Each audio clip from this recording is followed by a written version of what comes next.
Drag has always been political. The first drag queen to ever run for office in the United States was actually in 1961. Yeah, we're here to make you laugh, but we're also human beings underneath all of this. There's like real issues happening. LGBTQIA plus people are unique because we make up every economic background, every nationality, every race, every religion. A lot of drag queens have a lot of shows, so we are given a platform. And I think if we don't use that platform, we're doing a disservice. Queen is a leadership title, so we have to be leaders. If you do not vote, you are complicit. Vote! You fight for them! You stand up and you use your voice! I'm Marti Gould Allen-Cummings, and I'm a New York City drag queen, activist, performer, and I'm a candidate for the New York City Council District 7 to represent Uptown Manhattan.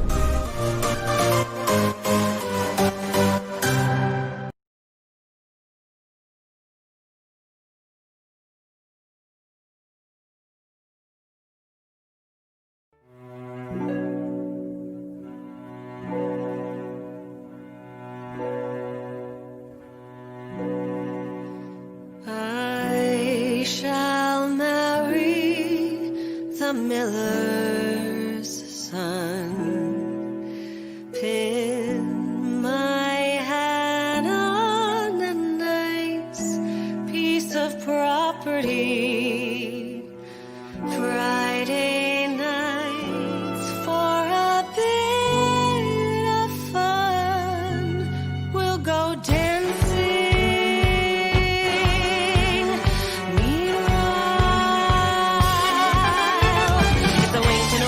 Giggle on the grass and I'll trip the light fandango, a pinch and a diddle in the middle of what passes by. It's a very short road from the pinch and the punch to the punch and the pouch and the pension. It's a very short road to the 10,000th lunch and the belch and the grouch and the sigh. In the meanwhile, there are to be kissed before mouths to be fed, and a lot in between in the meanwhile. And a girl ought to celebrate what passes by, or I shall marry the businessman. 5 fat babies and lots of security. Friday nights if we think we can, we'll go dancing. Meanwhile, it's a push and a fumble and a tumble in the sheets and I'll foot the Highland fancy, a dip in the butter and a flutter with what meets my eye. It's a very short fetch from the push and the whoop to the squint and the stoop and the mumble. It's not much of a stretch to the cribs and the croup and the bosoms that droop and go dry. In the meanwhile, there are mouths to be kissed before mouths to be fed, and there's many a tryst and there's many a bed to be sampled and seen in the meanwhile. And a girl has to celebrate what passes by, for I shall marry the Prince of Wales, pearls and servants and dressing for festivals. Friday nights with him all entails, we'll have dancing. Meanwhile, it's a rest and a bustle and a rustle in the hay, and I'll pitch the quick fantastic with fleas of confetti and my petticoats way up high. It's a very short way from the fling that's for fun to the thigh pressing under the table. It's a very short day till you're stuck with just one, or it has to be done on the fly. In the meanwhile, there are mouths to be kissed before mouths to be fed, and there's many a tryst and there's many a bed. There's a lot I'll have missed, but I'll not have been dead when I die. And the person should celebrate everything, passing by. And I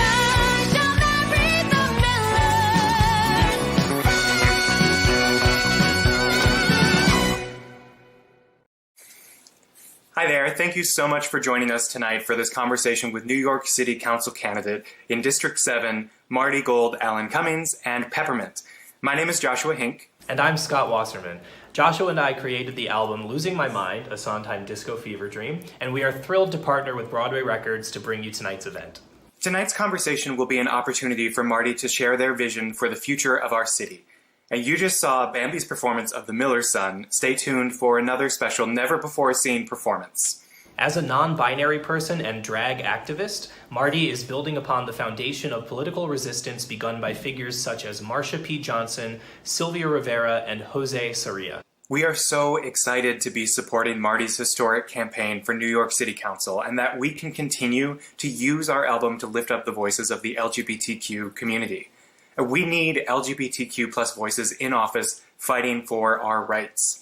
I lived in Marti's district, District 7, for many years, and had the opportunity to see Marti in action before they announced their run for city council. I was part of a group Marti organized in Hamilton Heights, which encouraged local businesses to hang multilingual posters in their windows, reminding community members of their rights in the face of growing ICE raids and deportation attempts. I've lived in District 7 for 4 years now and have been so inspired by the actions Marti has taken for the betterment of this community. Watching them organize street cleanups and making sure that residents have access to masks, voting, and census information show the heart of their campaign, that they are dedicated to being of service to the community. While the primary elections for City Council aren't until June of 2021, it's imperative to get to know the candidates vying to represent you and to make an educated vote for the future of your community. Active participation in local elections helps to build the priorities and focus of citywide politics. I know we're all a little bit fixated on the presidential election at the moment, and rightly so. But we have to remember that change starts from the ground up. A president alone cannot save democracy. Our fight must be carried down through the House and Senate, state governments, and city councils. So, make sure you are registered to vote, sign up to volunteer with Marti's campaign, and donate if you are able at martiformanhattan.com.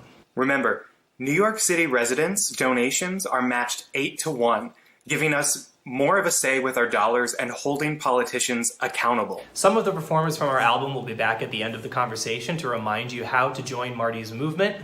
But now, the one, the only, Bob the Drag Queen. Hi, welcome to Broadway Records Q&A with Marti and Peppermint. And for more information, please go to martiformanhattan.com. Hello. Hi. Yeah. Hello, everyone. Thank you so much for joining us. We are here. I am your hostess, Peppermint, and I am so excited to be with the dignified, honorable, hopefully soon to be elected city council person, Marti Gould Cummings. Hello, hello, hello. How are you? Meow, meow, Meow, meow, meow. meow.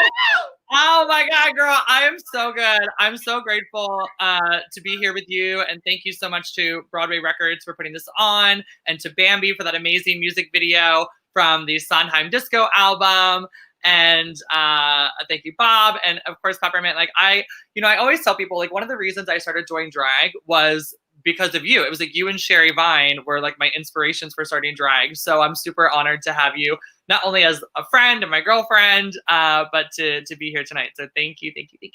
Absolutely, honey.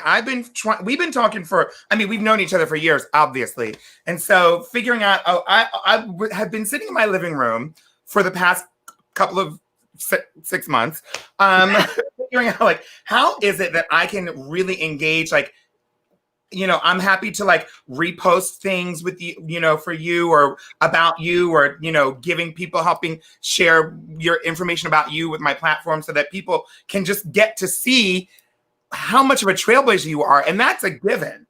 But then I'm just so excited to be able to be here with you in this space in what feels like probably one of the more official ways. It just feels so great. I can't congratulate you enough. I know that there's a lot to do. I'm I spend time when I roll over in the morning and I open up my morning paper, which is our social media, which we all do, Right. and see you. You're already outside. You've done 3 meetings. You're down there picking up trash. You're, giving information to the people of what, just like doing all of the things. And it's so refreshing. And I'm like, oh my gosh, I better get out of bed.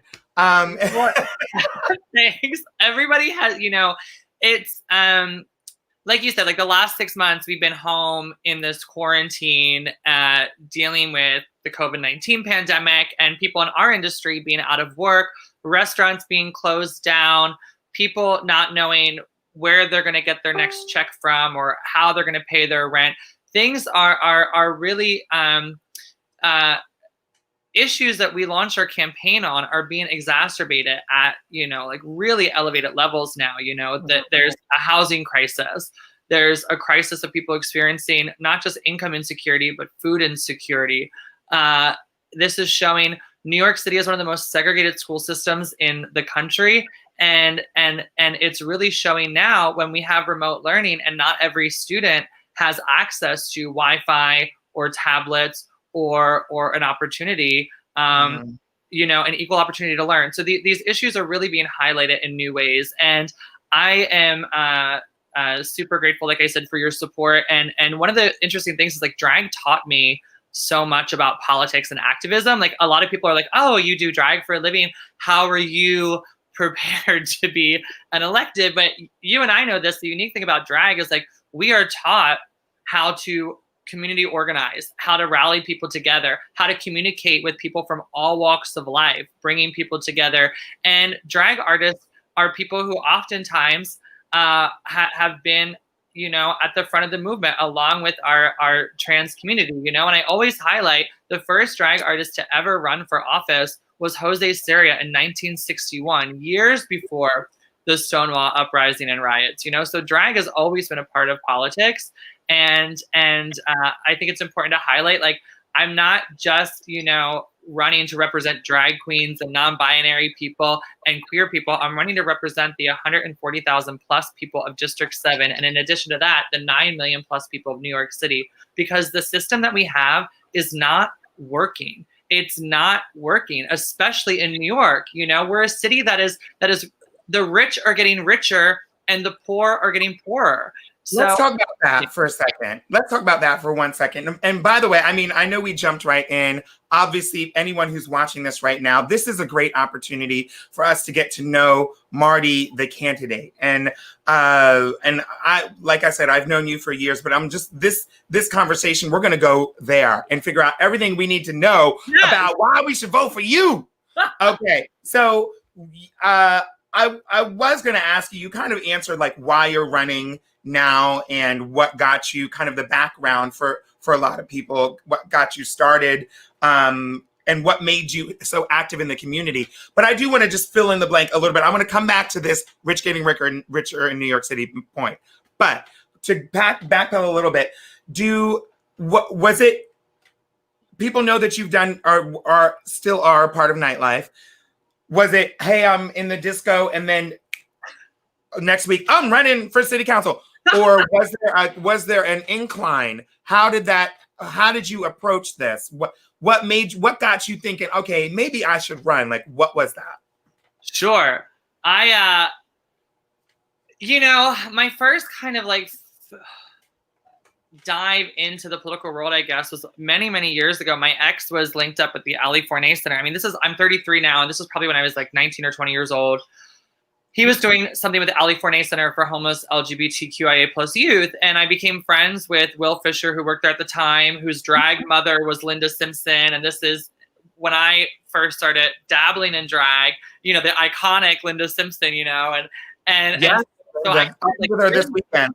Yes, I really deep dive into drag then. And then Will was like, well, why don't you, learn a little bit more about AFC and the work they do. And so I started volunteering with them. I started doing work with them. And then my ex and I, we took my parents to DC to march for marriage and all that. And that was like with Broadway Impact, an organization that Gavin Creel started many, many years ago. That was my first dive into politics. And now I'm super incredibly honored to be on the board of directors for Ali Forney Center all these years later.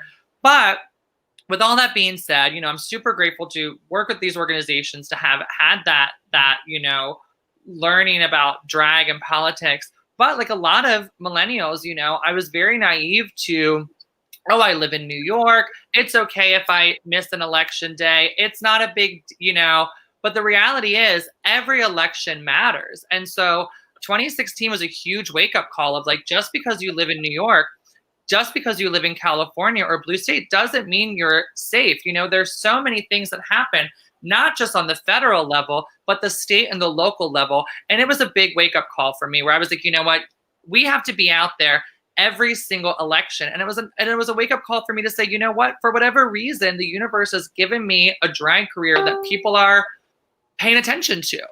And people are following me on social media and coming to my shows. And it was a wake-up call of, okay, am I going to keep, telling silly jokes on stage? Yes, because I love doing drag.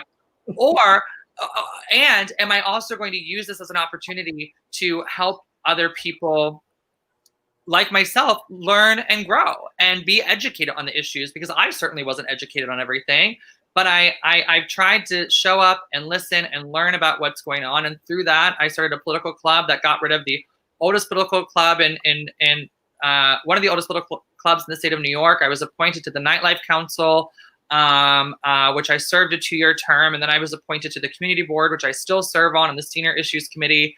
And yes, we were just at a meeting an hour ago. I just got done out for the LGBTQ. So today's been a day. I had a meeting with about 30 local business owners to discuss how can they afford to reopen at 25% capacity and what are we going to do to help them. And then I had a community board meeting and now here I am, and then after this, I'm going to, if you're free on Wednesday nights uptown, join my friend Carlin and I. We serve homeless people at 11 p.m. every Wednesday. So please come with us, sign up.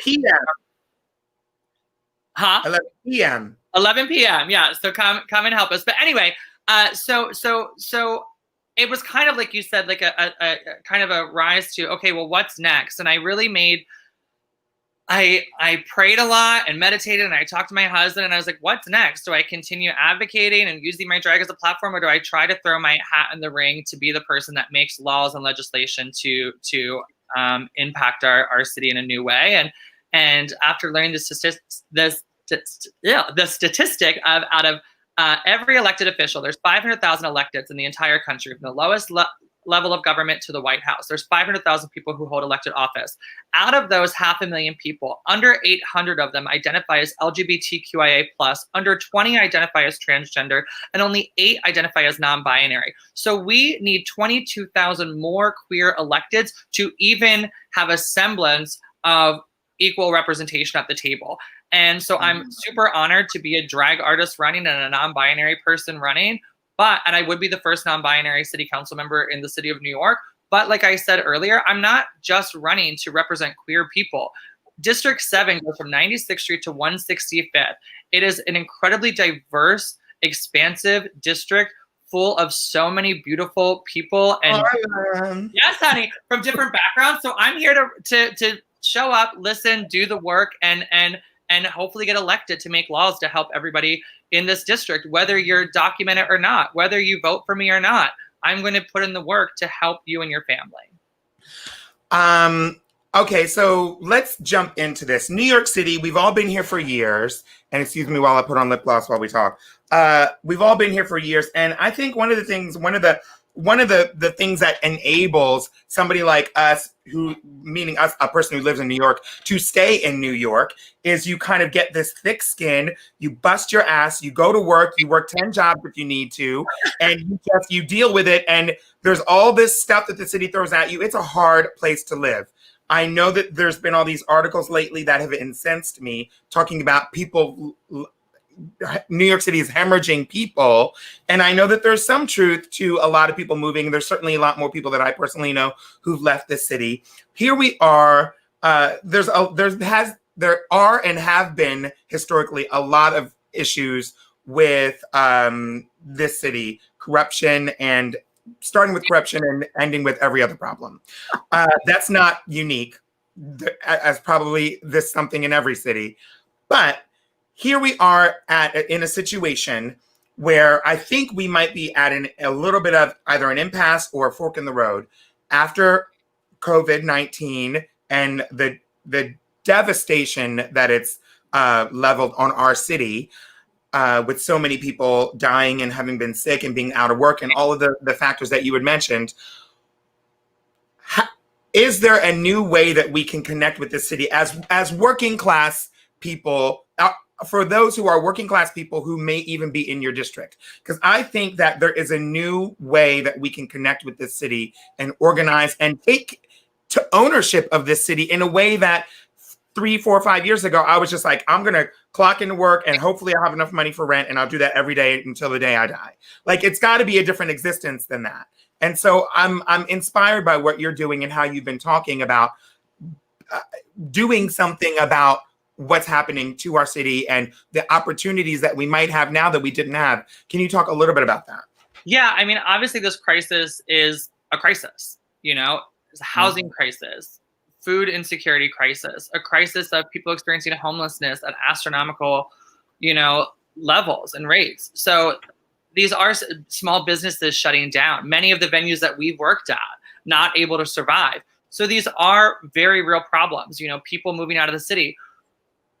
But the reality is, while people are leaving the city, there are so many people who don't have that luxury of being able to pick up and leave. People who don't have an income or savings to be able to do that, the resources to do that. So we need to continue the work to ensure that everybody in this city is taken care of. And like I said earlier, this city is one that works for the wealthy. And we need to now, like you said, really work for the working everyday people. I was on that call with small business owners earlier who are anxious about how are they going to afford outdoor heaters? How are they going to afford the ventilation systems that are required by the governor to do 25% capacity indoor dining, where 25% capacity is not really enough to help all businesses stay open. So we need to ensure right now that we are putting together plans on the city and state level that are protecting small businesses, that are protecting residential tenants, that are protecting people in low-income housing, that are ensuring that excluded workers like sex workers or undocumented people are given access to resources like unemployment, that are given access to resources to help with their rent, and things that we can do within the crisis, you know, advocating for rent and mortgage cancellations, advocating for small mom and pop businesses and landlords to get resources to help them stay open.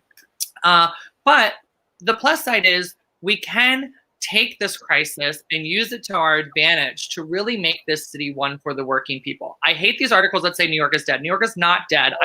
I was at a community opening the other day where there was a string quartet playing. The New York Philharmonic had an opera singer singing outside the other day. Like, New York is not dead. The open streets are awesome. The businesses outside in the streets are awesome. We should always have an open street plan, because with an open street plan, which Carlina Rivera, who's in city council now, has put through a bill to have that continue even further. And the mayor said that that's going to start again on June 1st. But we need to have the open street plan all year round, because I agree. Because let's face it, climate change is real and the weather in the winter is not what it used to be. So businesses need to be allowed to stay open outside, weather permitting, in the winter months. So an open street plan, what that can do is it can give us an opportunity to expand bus lanes, get more high-speed, fast buses. The buses should be free so working New Yorkers can get around, with more bus lanes that advocates for more people to get on the bus, less people to use cars, that cuts down our carbon footprint,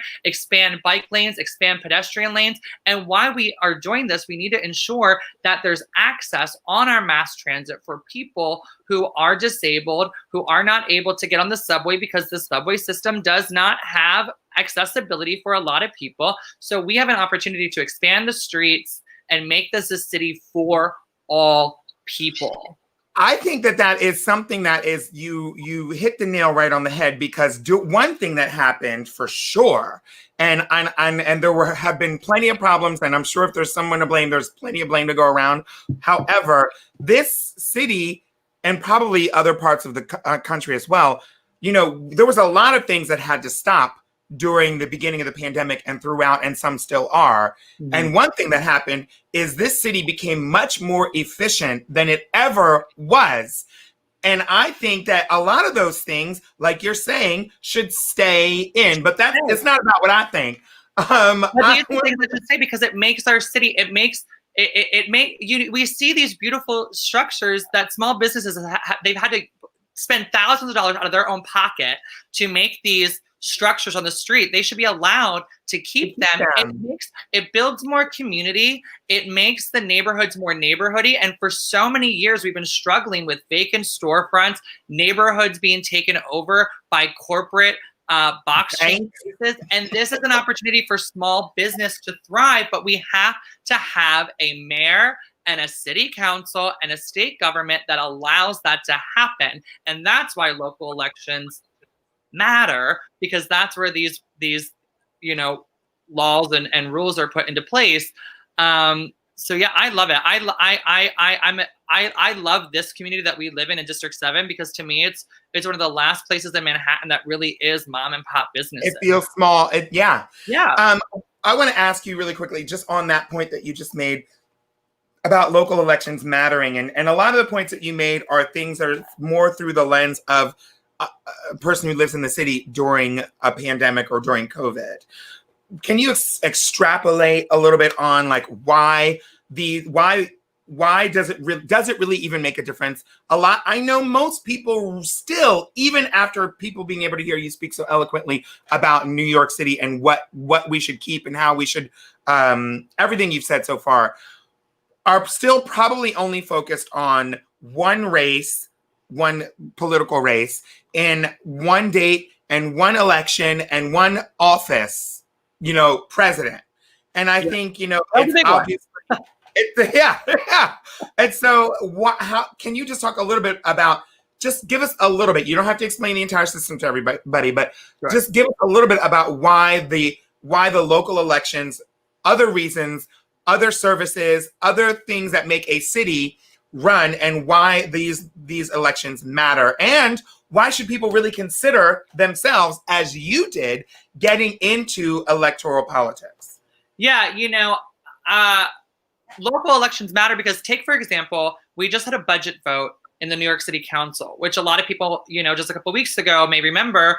There was the Occupy City Hall movement, Abolition Park, which was where a lot of activists gathered to rally in support of Black Lives Matter and Black Trans Lives Matter, and holding the police accountable for brutality and violence against people. And that budget was so important because it's where the conversation of defunding the police came in. But budgets matter. Budgets are a moral document. And they can really impact the city in astronomical ways. One of the reasons, somebody asked me the other day, why do you keep doing all these trash cleanups? Well, when you have the Parks Department and the Sanitation Department collectively have lost over $180 million between the two of them, that means that the trash pickup isn't happening as regularly, the street cleanings aren't happening, and you notice that the trash piles up and piles up and piles up. And with more people spending time outdoors because of COVID, and it's restaurants aren't open, so people are outside, trash gathers. So when you have budget cuts, what happens? The community has to step up to do that work. When you have an education system that has lost over $100 million in funding, and now we're trying to figure out how are we going to properly send kids back to school safely, but so many of our school buildings don't have proper ventilation, so it's not safe for teachers, faculty, or students to go back to school. With those budget cuts, that's a big deal for our education process. And then you have the council last year voting in favor of closing Rikers, which, yes, close Rikers immediately, close it. But then they put through $9 billion for 4 new jails. We don't need 4 new jails. The problem in this city, state, and country is mass incarceration. We need to take that money, that $9 billion that the city council voted on, and allocate it back into the community, put it back into affordable housing, put it into shelters for people experiencing homelessness, put it into resources for our students so every student has an equal education, put it into integrating the school system, because like I said earlier, we have a segregated school system in New York because there's a lot of parents who say, oh, yes, I'm liberal. Oh, but I don't want my kids going to school with those kids. That's a problem. That is systemic racism at play. And we saw it happening on the Upper West Side with the Lucerne Hotel. Lucerne. Yeah. Oh, sorry. Go ahead. So these are all things that are happening, right? And this is why local elections matter, because the budget is done by the mayor and the city council, and we need to make sure that we have a budget that's equitable for everyone. We need to make sure that, you know, I had a call with a nurse from the nurses union today saying that they're super scared about a second wave because they still don't have proper PPE. You know, this is why local elections matter. We need to put money into the community. We need to put people over profit. So when you're talking about, you mentioned education equity and our education system. Obviously, everyone, when we think of that, we think of students, and most people are in school until they're 18, or a lot of people are in school until they're 18. And so we think of these kids, especially the kids going back during the pandemic and trying to sort through all of those things. Why, especially now, why does education equity matter? You know, why is it such an important issue for you? It's an important issue because every student deserves an equal education. You know, another thing, just a sidebar really quick, the City University of New York, which is right down the street from me, should be free. We should have systems of higher education so everybody is afforded the same opportunities. And I want to highlight really quick, there's a really great organization, I'm going to pull it up really quick, called IntegrateNYC.org. And it's a group of students who are working to integrate our school system. And they have something called Reclaiming Ours: Race and Enrollment, Resources, Relationships, Restorative Justice, and Representation, working to get all of those things put into our school system. It's super, super important. And they work closely with the New York Appleseed program, because we need to have equal education for students. No one student is better than another. We need to get rid of standardized testing. We need to make sure that teachers are given a higher salary. We need to build more schools, not more jails, to lower our classroom sizes so students can get the individual attention they need. We need to get cops out of schools and social workers put into schools, because a lot of times kids are dealing with really heavy at-home family stuff, and it might make it hard for them to focus at school, hard to connect with other kids or their teachers. So having social workers there is really important. And when you have cops in schools, you're exacerbating the school to prison pipeline. And we need to cut that and put money into our education system so students are able to go into the world with you know, equal knowledge. We need to have our curriculum in the New York City school system teaching not just the heteronormative, cis, white, whatever that we learn in school, but we need to be you know what I mean? Like we're given one side of history in school. We need to teach Black education, Indigenous education, and LGBTQIA+ education, women's education, and show history, the real history of this country. And these are things we need to put into our school system, and that I will fight for and advocate for. Well, going back, you talked a little bit about cops in schools, the school to prison pipeline. It's just one piece of the system that works so disproportionately against Black and brown folks. And so when we're talking about policing, right, and over-policing, that's obviously a very hot button issue right now, as it should be. A hot button in politics. It seems extremely clear to me and to many of us in other realms. It's pretty clear, right? Yeah. What does defunding the police, which is of term and a phrase that a lot of people talk about, what does defunding the police mean to you? A lot of people don't like that language because they think, oh, you know, I'm like, I like that language. Defund the police. And what does that look like? You know, with the budget that we just were talking about, the New York City Police Department has a $6 billion budget. $6 billion! That's crazy! But if we took $1 to $2 billion out of that budget, $9 billion away from the new jails, and we put that into affordable housing, housing justice for all, making sure that we're helping our NYCHA complexes. With NYCHA's a whole another thing. You know, we have to advocate for our representatives in Washington to get us full funding for NYCHA to make sure that those buildings are taken care of. But We need to put that money back into community. And I understand people are saying, well, the police. Yes, but the police are, oh, it's only, it's a few bad apples. Well, the whole orchard is rotten. The entire orchard is rotten, okay? And that's because we have a system that allows it to be rotten. We have a system that allows people to get away with murder. These are modern day lynchings. When you murder a Black person as a cop, nothing happens. Nothing happens. You are committing murder. It's a modern day lynching. And you know what? When people say that, I love the saying of like, police aren't supposed to kill guilty people either. That's a true thing. And also, we live in a country where you're innocent until proven guilty. And I'm tired of seeing people like this kid who shot people at a protest get handed a water bottle and they're able to drive 30 miles away, and you're until they're arrested. Having until somebody they turn themselves in, essentially. Yeah. Have somebody go into a Black church, commit a hate crime by murdering, go to Burger King, and then they take him to Burger King.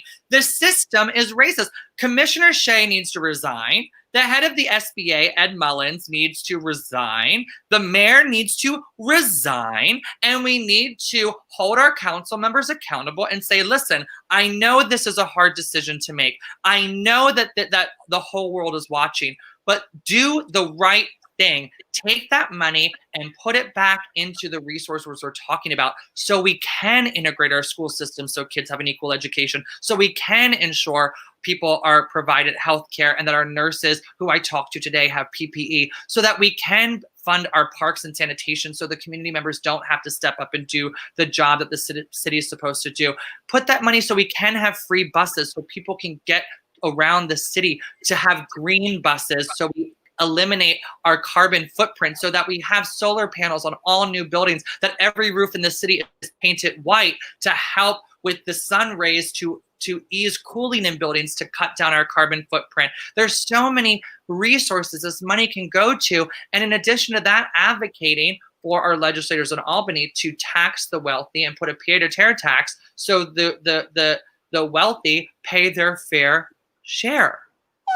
Listen, I know you're not a fortune teller, but I'm going to ask you a question. I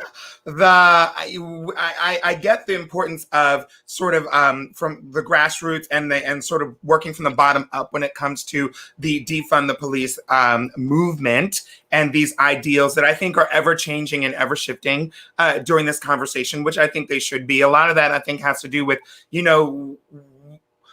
what defund the police looks like, let's say in Rochester, might be very different 6 months ago than it is, today or tomorrow, especially after the upper level police administration resigns. Goodbye. But I wonder, it might for the average person who's not necessarily as activist minded, the defund the police notion and movement is a little bit confusing, and they may be able to get on board with what you just said. But I do think that a lot of people do take some inspiration from those at the top, the people that are the most visible, the people with the largest platforms. Neither of our two presidential candidates are even really talking about defund the police in a way that's constructive. And so what does, after November 4th, who knows what's going to happen? We pray. But what does the defund movement, what's the next steps in the future of the defund movement at this level? Well, no matter what happens in November, there's a lot of work to be done. No matter who wins the president, it's going to look different how the work is rolled out, who wins.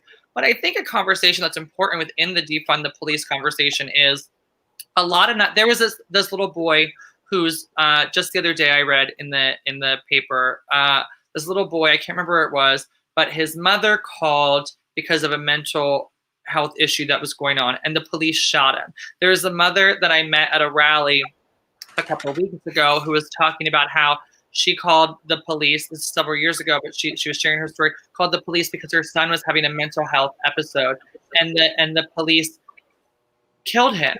So a lot of the conversation around defunding the police, I think we need to talk about 911 calls don't always have to go to the police. We can put through social services people who are versed in mental health, who are versed in addiction, who are versed in domestic violence and these different circumstances, because the police aren't trained to be social workers. They're trained to shoot and kill. And that's why I also believe to be a police officer, I think you should go through a degree program. And doctors go to school for a long time. Lawyers go to school for 8 years to learn the law. So why are police doing it in 6 months? It should be a more rigorous process. But so that is part of the conversation, I think, in addition to allocating 911 calls to other resources to help. Well, let's talk about this system. We can't talk about policing and without talking about jails in general. And so, I've been reading all kinds of stuff coming out of Rikers. I think the most horrifying, and I'm sure that there are many horrifying, probably mostly horrifying stories coming out of Rikers is what happened with Layleen Polanco. And ever since then, I think it just really highlighted it in the last few years, because there's a lot of news and always coming through. I'm sure there's plenty of horror stories, but it just really highlighted how much is wrong with the system that we have and how much money we're pouring in. And so what is the update on Rikers and the new jails that are supposed to be put into place? Is Rikers thing open? Is it closing? Are we shutting it down? What's happening? Rikers is set to close. I think it's in 2026. I think is the year. I could be wrong about the year, but I think that's what it is. And with that, the city council said they're going to put $9 billion into 4 new jails. So like I talked about, like that, we closed Rikers, but we don't need 4 new jails. Put that money into community. Put that money into community resources. Like we talked about. But with what happened with Layleen Polanco, she should have never been arrested to begin with. In the first place. And that's something as a city council member. One of the things with city council is we can pass resolutions to advocate for our legislators in Albany to pass laws, and some of the laws that are being worked on in Albany right now are the eliminating the walking while trans law, which you can be arrested just for being perceived as trans. They'll arrest you for sex work. Decriminalizing sex work, because sex work is work. And a lot of people patronize it. I don't know the word. and we need to protect sex workers. And halting solitary confinement, because it's completely inhumane and wrong. And these are all things that happened with Layleen Polanco. And now the city's paying her family almost $6 million and saying, oh, justice is served. No, justice is not served, because there's another person like that's going to happen. That's exactly right. And so the system just keeps going, because we keep paying off families and paying off the, things that are happening. And then keeping people like the CEOs that did that, and keeping people like Eric Gardner's murderer on payroll for 5 years and getting a raise. So, it's effed up. Yeah, to say the least. Yeah. Let me ask you, changing a little bit earlier on, a couple of times you mentioned climate, and so I want to get into that. Like we know that we can divert money that's being poured into the police forces and the jails to, even if you aren't really that knowledgeable about sort of the new efforts that are happening in terms of outfitting our buildings with the newest technology that's supportive of the climate and the environment. If you're a New Yorker, you know that the infrastructure is pretty much crumbling. And so how can we really make a difference on the local level when it comes to climate change? And how do we implement all of those things? I have to be honest with you, I'm not going to how can we do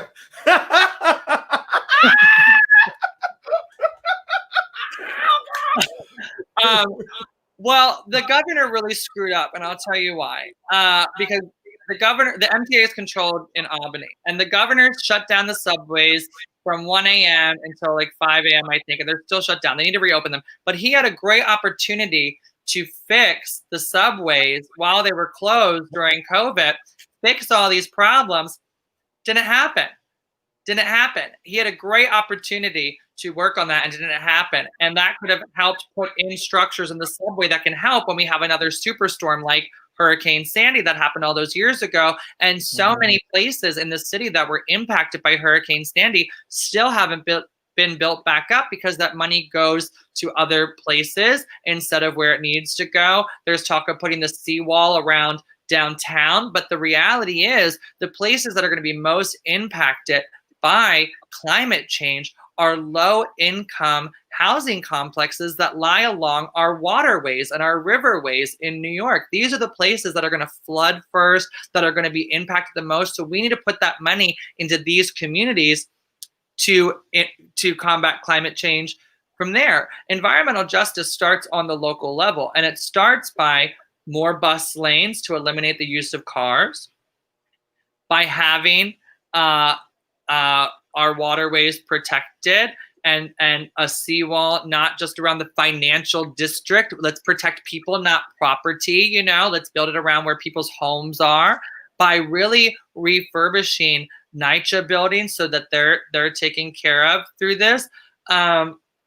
Environmental justice is a human right. We only get one planet. And so I think these are, little ways we can work to combat climate change. But the people who are going to be most impacted by climate change in this city are people in low income developments. And so we need to put the resources there. Okay. Well, as we get ready to come to a close, I want to know, how can someone register to vote immediately after watching this program? Well, you can go to the wonderful website, vote.nyc. Vote.nyc. Vote.nyc, and there'll be info on checking your registration, registering to vote, absentee mail-in voting, your polling locations, early voting that's happening. So make sure you're doing that. Make sure you can drop your absentee ballot as long as it's signed at any polling location as soon as early voting starts. So make sure you're doing that, because voting is super important. And then once the November election is done, do it now, but also once the November election's done, look at who's running for city council. If you're watching this and you don't live in District 7, look who's running in your district. And in addition to looking at me as a candidate in my district, there's ranked choice voting, which is going to be happening for the first time. So you can vote for multiple candidates at once. And I'm super excited for the other candidates in my race. I'm friends with a lot of them, and we share a lot of the same ideals and visions. So look at how you can support ranked choice voting, and our campaign is going to put information on ranked choice voting out there along with more policy positions we have on our website, martiformanhattan.com. We have policy or platform positions on transportation, animal rights, education, criminal justice, housing, and we'll be announcing, how we're going to structure policy around that. And I want to, really just quickly talk about housing before we close out.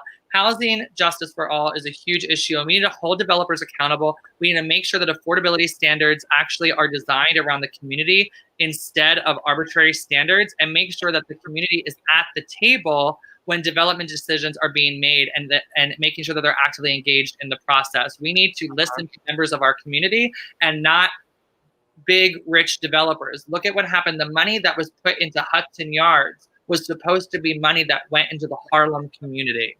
Right. So that's why local elections matter, because we need to hold our representatives accountable to say, why are you taking money out of a community like Harlem and putting it into a billion-dollar entity like Hudson Yards? That's wrong. That money could have been used for clean street education, housing in Harlem. Well, okay. Okay. No, I want to. Yes. Okay. I mean, it really does open up a whole conversation. I think we could have a part two that's an actual housing conversation. Yeah. But I do want to know. We could talk. Yeah, honey. How do we actually prioritize affordability instead of luxury developments? And I think that I don't know if that's a question for, I don't know, like now that I'm thinking about it, like, you know, in the moment in time we're in right now, we, as you said, have a real opportunity. I don't know how many people have left the city. Clearly enough have. Some have.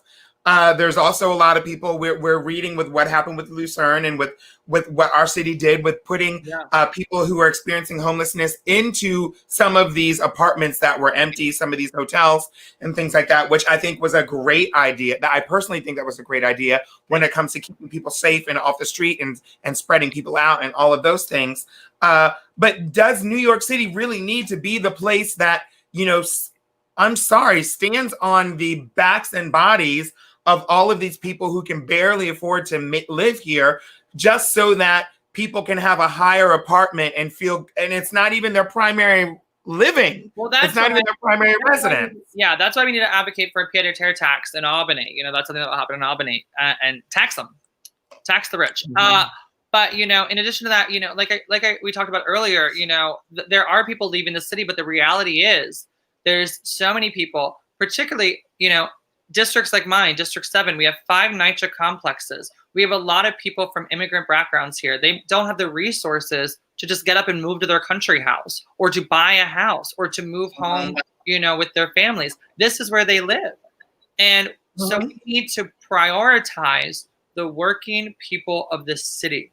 We need to prioritize their needs and their families. And we need to be putting resources into ensuring that they can keep their homes, that they can keep their small businesses, and that they're not going to be put out on the street when the eviction moratorium is raised. The housing crisis, we already have over 100,000 kids at any given time in the New York City school system experiencing homelessness.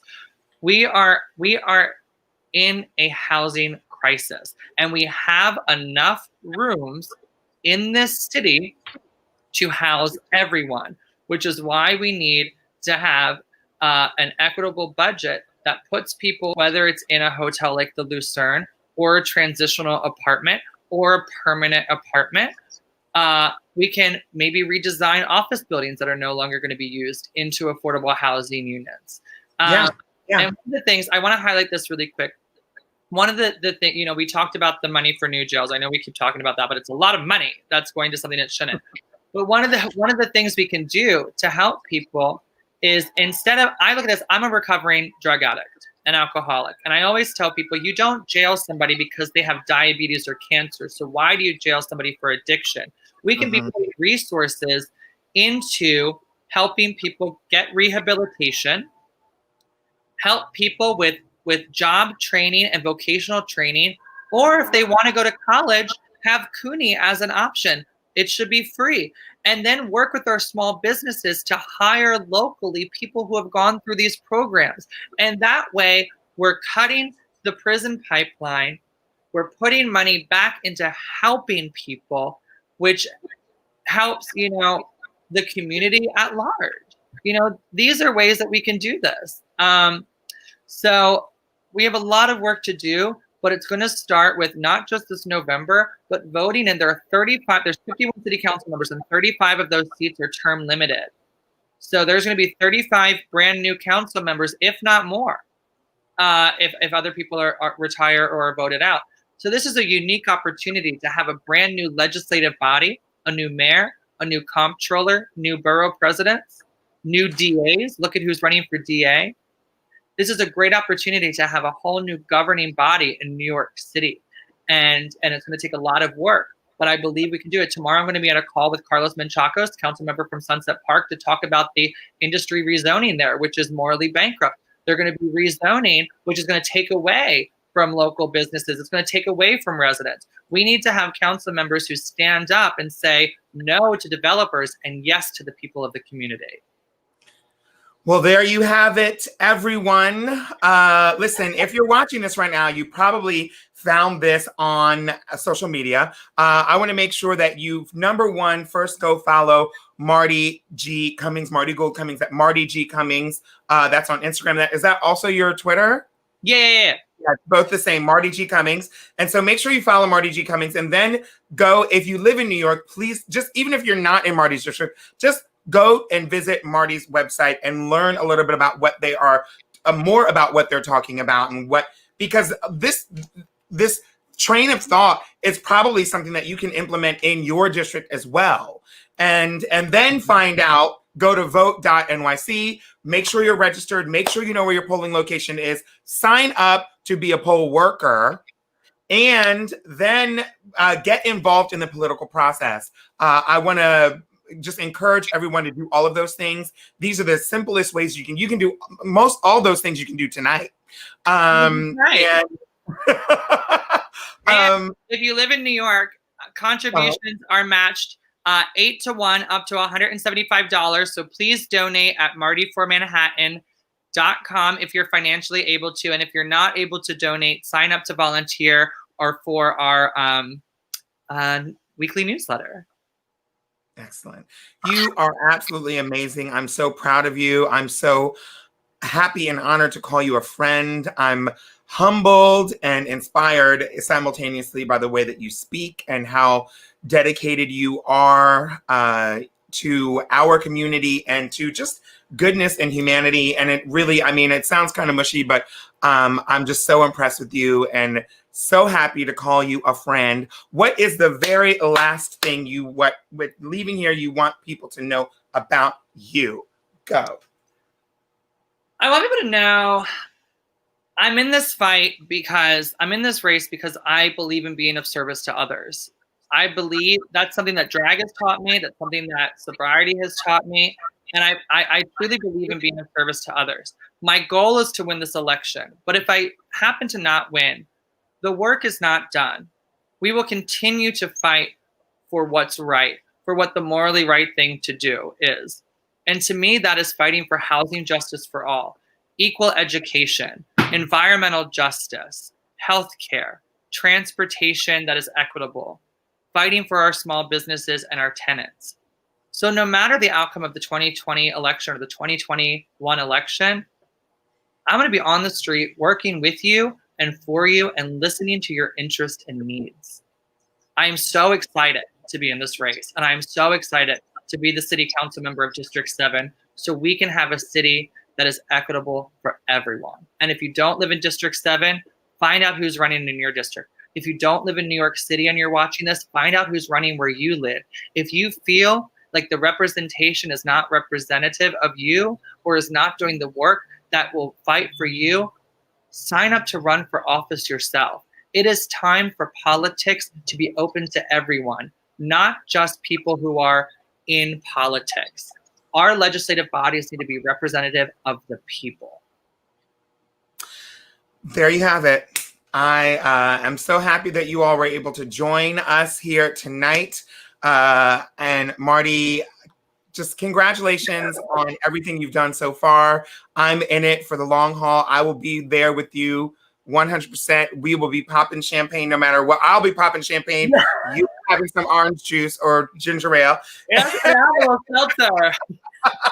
And I will see you. I'll see you online. I love you. Everyone, thank you so much for joining us. And stay safe and healthy. Thank you, Peppermint. Thank you for watching. We are members of the cast and orchestra of Losing My Mind, a Sondheim Disco Fever Dream. We hope you are inspired to get involved and help make the changes we need to see in the world. You can get started by visiting martiformanhattan.com, where you can find information on their policies, how to sign up as a volunteer, join their mailing list, and donate. Did you know New York City residents have their contributions matched 8 to 1? We are so excited to support Marti in the 2021 election for New York City Council in District 7. Remember to double check that you are registered and vote. Vote! Vote. Vote.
Someone is on your